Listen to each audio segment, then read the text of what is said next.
You guys, it snowed like crazy last night. And you know what?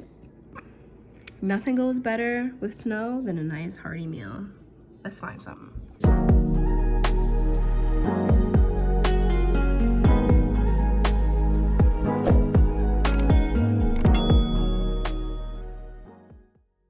Hey guys, welcome back to my channel. It is your girl Courtney.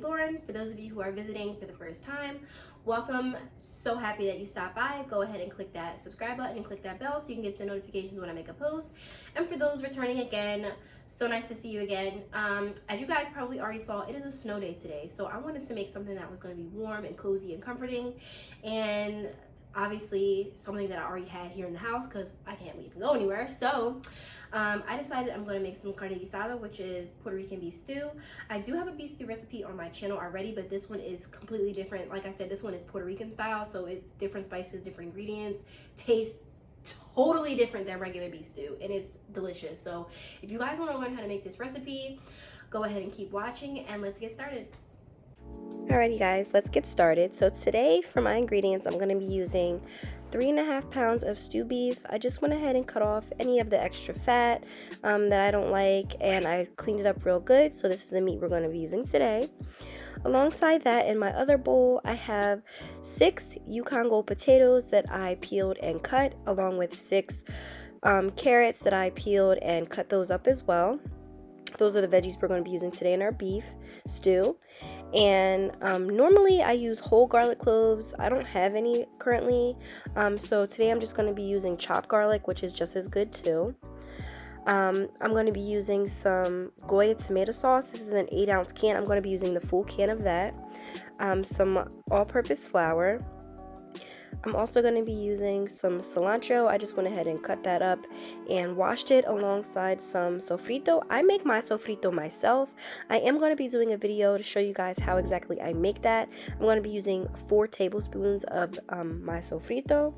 And I have some Spanish olives with pimentos inside. We're going to be using those as well. And for some seasonings, I have some cumin, some oregano leaves. I'm also going to be using 2 packets of the Goya Sazon and some adobo as well. This is the all-purpose with black pepper. I am going to be using some fresh ground black pepper and some salt. Also, I'm going to be using bay leaves, not listed here, and some olive oil. Alright guys, so let's get started. First things first, I'm going to start seasoning up my beef. I'm just going to start with my cumin. You guys, I would say I used about 1 tablespoon each of these seasonings. I did not use my measuring spoon for you guys, but I am using 3.5 pounds of beef. So I am definitely going to be a little bit heavy-handed with my seasonings, especially the ones that don't have any salt. So like I said, I would say if not a tablespoon, definitely I'm using at least close to a tablespoon of each seasoning. So you really just want to season this up nice and generously. So that when we start mixing it around, the beef is nice and evenly coated with all of our seasonings.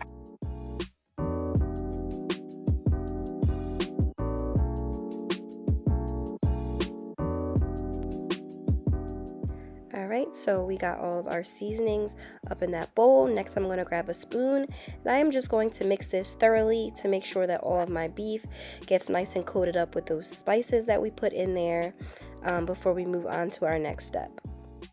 And y'all better not come for me about my nails. I know they look a mess. I was gonna go today, but clearly Mother Nature had other plans, so now I'm in the house making a recipe for y'all. So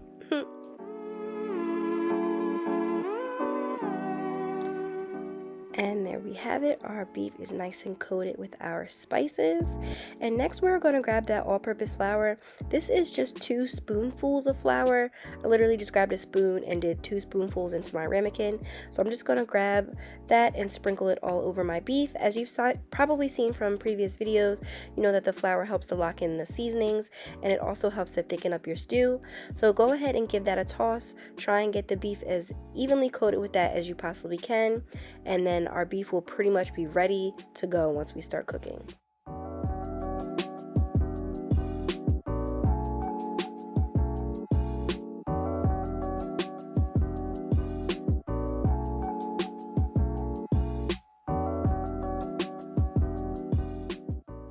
Alright, and today I'm going to be using my Dutch oven lady, And my stove has already been preheating on a 5.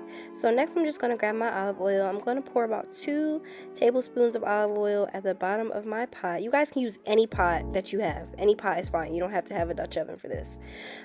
So I'm going to coat that bottom of my pot with my oil, and then I'm going to start cooking my beef in batches. As you guys have probably seen from other videos, I do this in batches so that I don't overcrowd my pot.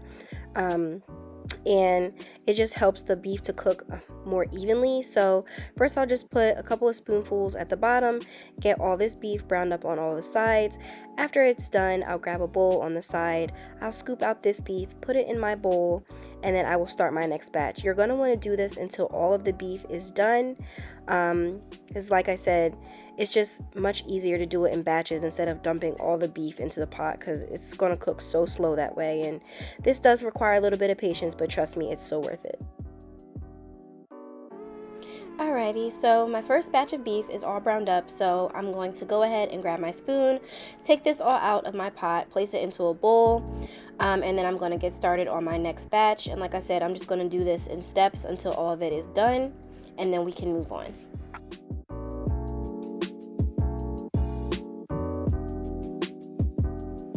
Alrighty, so this is my very last batch. It is all nice and brown. I'm going to do the same thing and put it into my bowl. Remember guys, do not be alarmed if you see those brown little bits at the bottom of your pot. That is okay. Those are going to come up later. Like I was mentioning in a couple of other of my videos, the brown bits at the bottom just help thicken up your stew, and it also has all the flavor at the bottom too. So there is my beef. It's going to sit on the side and rest, and our next step is to grab our cilantro, add that to the pot, and the 4 tablespoons of sofrito. Like I said, I do make my own sofrito. I am going to be doing a video to show you guys how exactly I make that, because it is nothing like having some freshly made sofrito, and I freeze it in 1 cube increments. So 1 cube is 1 tablespoon. So I know if I get 4 cubes, it's 4 tablespoons. So it's really easy, and I'll show you guys how I freeze it and everything too in my video. So just be on the lookout for that. So we're just going to go ahead, toss this around, try and get that sofrito nice and melted. And then next we're going to add in our garlic. I'm going to be adding in 1.5 teaspoons of my chopped garlic. If you guys are using whole garlic, I would say get about 3 or 4 garlic cloves, chop them up very roughly, and then just add those right into your pot. And then I'm adding in the whole can of my 8-ounce Goya tomato sauce. Like I said, you guys can use any tomato sauce that you like. I just prefer the Goya. I've used it for all my Puerto Rican recipes. It's nice and thick. I like the consistency of it.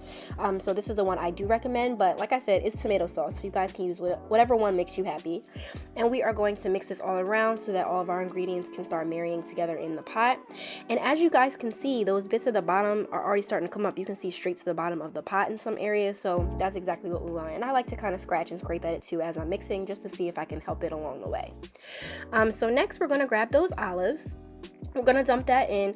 Any of the juice that was in the little bowl that you had them in or whatever, you can add that too. It just gives it an extra little pop of flavor. And you know, I like to add in a little extra here and there just so I can get my additional layers of flavor. And there is our tomato sauce. It's nice and thick and it smells so good. We're going to grab our sazon now, and we are going to add both packets of that sazon right into our pot. And we're going to mix that all around too. This is what's going to give it that extra flavor. So you definitely don't want to forget this step. And like I said, I am adding in 2 packets of that, and I'm just gonna let that all marry together and become nice and bubbly before we add our beef back in.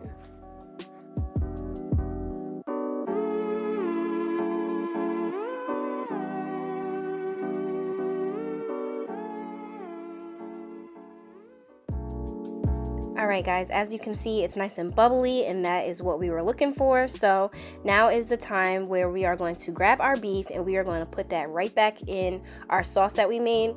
You guys know any juices that were also in the bowl, toss those in too. And what I'm going to do is I'm going to take my spoon and I'm just going to coat all of my beef in that beautiful sauce that we made. You really want to make sure it's nice and coated. So I like to toss this around quite a few times until I see that it's all covered in the sauce and nice and glossy. And then we can move on to our next step.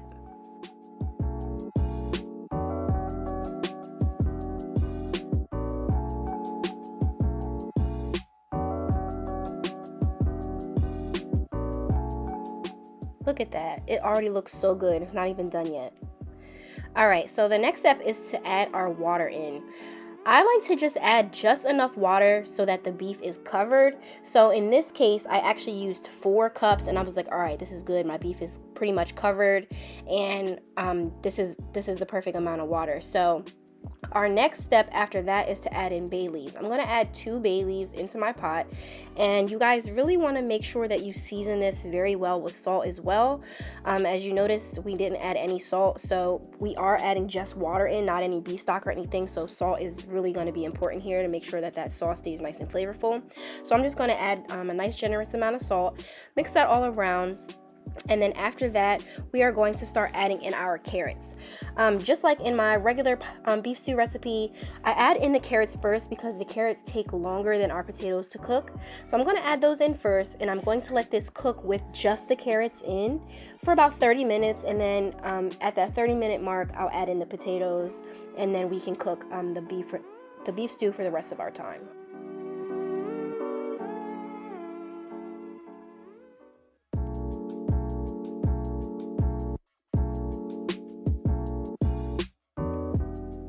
So we are just going to wait for this to come to a light boil.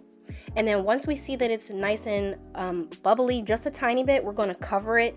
Let this simmer. My stove is on about a 4 right now. You don't want it to boil too much because you don't want to lose too much of your water. So now it's been the 30-minute mark. I'm going to go ahead and lift that lid, and as you can see, it's nice and bubbly. It's not boiling to the point where the water is jumping out of the pot, but it's a nice slow simmer, and that's exactly what we want. So I'm going to go ahead and add in my potatoes, and like I said, these don't take as long as the carrots to cook. That's why we always add those in second, so that the potatoes don't get super mushy cooking in with those carrots. So now that those are in, give those a toss. I like to kind of tuck them and touch them just to make sure that they get underneath of that sauce so they can boil and cook nice and evenly. And then we are going to cook this for about another 35 to 40 minutes, and then it should be absolutely perfect after that. Alrighty guys, so it has been 40 minutes, and I'm going to go ahead and lift that lid to show you what it looks like. Like I said, my stove was on a low temperature, so we don't want it to boil to the point where we're losing a lot of our broth. So it is cooked for the full time. As you guys can see, the sauce is nice and silky. The potatoes are nice and cooked through. The carrots are perfectly cooked, and our beef is nice and tender. That is the most important part. We really want to get that beef to be nice and tender, so where you can touch it with a fork and it's breaking apart. So there I'm showing you a little close-up of what it looks like. You guys are really going to love this recipe. I really hope you give it a try. And do not forget to take out your bay leaves. You don't want to get one of these in your mouth while you're eating, because that is not fun. And here is my finished product, you guys. I really hope you enjoyed one of my favorite recipes. And as always, give it a thumbs up, and I will see you in my next video. Bye!